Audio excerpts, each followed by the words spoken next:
Well, a criminal investigation is now underway in Florida into those deaths of the 8 senior citizens at that nursing home in Hollywood Hills. Residents there suffered in sweltering heat after Hurricane Irma knocked out the facility's air conditioning system, and that has caused outrage and anger that those deaths were not so easily prevented. The nursing home claims Governor Rick Scott ignored its distress calls before those residents died. Here's Florida Attorney General Pam Bondi. The Agency for Healthcare Administration, AHCA, they are looking at all the nursing homes currently. After the hurricane, my unit reached out to them, and we've been proactively, I think over 200. We have visited, looking at them. I know the Miami police officers during the hurricane were trying to get in as many as possible, bringing them waters, making sure everyone was okay. But you know what? There's no excuse for this. It is such a horrible situation. Joining us now is Florida Congresswoman Ileana Ros-Lehtinen. Congresswoman, welcome. I mean, it's such an unnecessary tragedy, so heartbreaking and preventable. They died of respiratory arrest, dehydration. I mean, can you frankly comprehend why apparently not enough was done?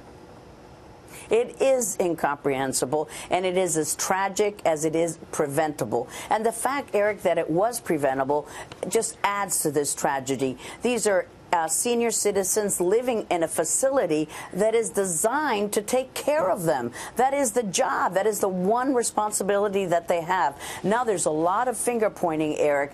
The nursing home says, oh, the state officials didn't act. The utility company, Florida Power and Light, didn't act. They even are now blaming Governor Rick Scott. But although there are differing accounts about who called what and what they reported as needing help, the fact is, people died.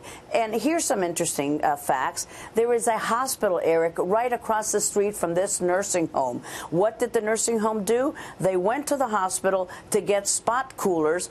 They got a few spot coolers, and where did they go? To the nursing home? No, to a much smaller unit that had a psychiatric ward. And yet the old people were left there sweltering. Monday, Florida Power and Light said they were coming. They did not come. Tuesday, they said that they were going to the nursing home. They did not come. On Wednesday, by the time the Florida Power and Light got to the facility, it was already too late. The center had been evacuated, and 8 people were dead. Now, the governor has finally acted as well he should have. We wish those regulations had been in place before. But now every assisted living facility, ALF, and every nursing home will have to have a generator with enough power, enough fuel to keep the center at a comfortable temperature for at least 96 hours. And you would have thought that they would have had that in the first place. I mean, you're supposed to. Apparently, they had a generator, according to reports, but not one for the air conditioner. The nursing home also says it left a phone call, messages on the governor's personal cell phone. They knew he gave out in a conference call to officials. The state, though, is pushing back, saying that was sent to state agencies. So where did this fall through the cracks? I mean, how could it possibly fall through the cracks? If they're reaching out for help, yet at the same time, they're not taking the patients across the street. Memorial Hospital, I mean, it's right across the street, as you point out. Absolutely. And the calls to 911, oh, sure, they placed the call at 3 a.m., at 4 a.m., at 5 a.m. Already by the third call, the dispatcher was so concerned, they said search the entire facility, and that's where they found individuals who had actually died. It's just so graphic to explain the manner in which these poor old people were treated. The center, although we'll have a criminal investigation at all levels, the center did just the least amount that they could do to just a CYA, and you know what that stands for. I mean, do you think that's what they were doing. And do you think they're not telling the truth? Is there a possibility of some of that? Because apparently the state says that there's an online system, that they had 17 reports where they reported things that may have been at variance with what was going on inside the building. Well, the problem is what it is that they reported. They might have reported they lacked air conditioning, but when you're talking about a nursing home with over 100 elderly residents, it's more. It requires more than, my husband and I don't have air conditioning or water in our home, but it doesn't require us to call frantically and say we've got to evacuate.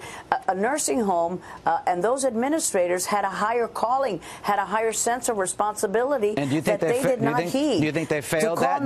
Do you think the fault is with the nursing home? Those administrators, seeing what was unfolding, did not protect those lives.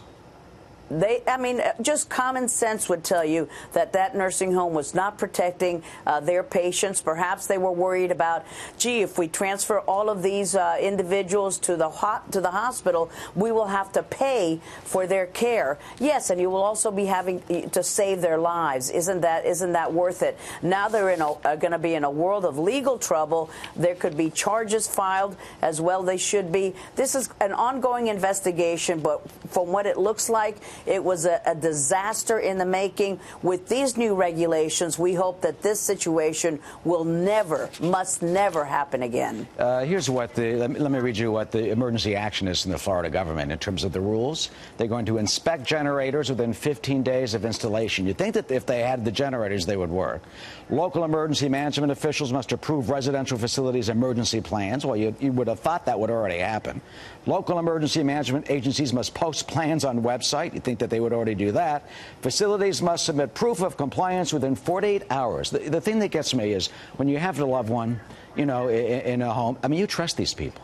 You certainly hope that you trust that they're being properly cared for. And have a shock like this when they're in a professional facility is just beyond imagination. It's reprehensible. It is criminal. And that's why hospitals have had these regulations. And now for the first time through emergency rules, assisted living facilities and nursing homes will have it. But remember that there are generators and then there are generators. Some generators will just power a refrigerator. And these rules say that it should be generators with enough power to make it a comfortable living temperature. Because you can buy a generator that will just cool a little closet or cool just a little space, and that will not keep elderly people alive. So 96 days after power outage, they're going to be they have to be operational. Yeah, I would think the state law would say that your air conditioning has got to keep on. You have a generator large enough. This is what Governor Scott tweeted this afternoon. I'm outraged over the deaths at Rehabilitation Center in Hollywood Hills. We must understand their decision to keep patients in danger. In other words, we must investigate that. He also says, as any health provider knows to do, if their patients are in danger, they must call 911. So finally, Congresswoman, you're going to be retiring at the end of this term. You represent the 27th district, just below Miami. You're on the coast. How are you doing, and how is your district doing, and when do you think you'll be able to get back on your feet completely? Look, we can't complain. My husband and I can't complain. Our friends might be getting a little bit tired of us because we go there to sleep and take a shower. Soon we'll have power. Everybody has got to be patient. Let's take care of the vulnerable individuals in our community. So many seniors are living alone, and there's so many opportunities to help. And I hope that everybody does their part and make our community a better place. We will soon have power. I'm sure of it. Tuesday is now the target date, but we're fine. Let's take care of the elderly and the vulnerable among us. Absolutely. Take care of the seniors, absolutely the older generation. Congresswoman, thank you. What happened unfolded there is such a tragedy, and it's just utterly unforgivable. Hopefully it will never happen again. Criminal. Yes. Thank you, sir. Thank you so much.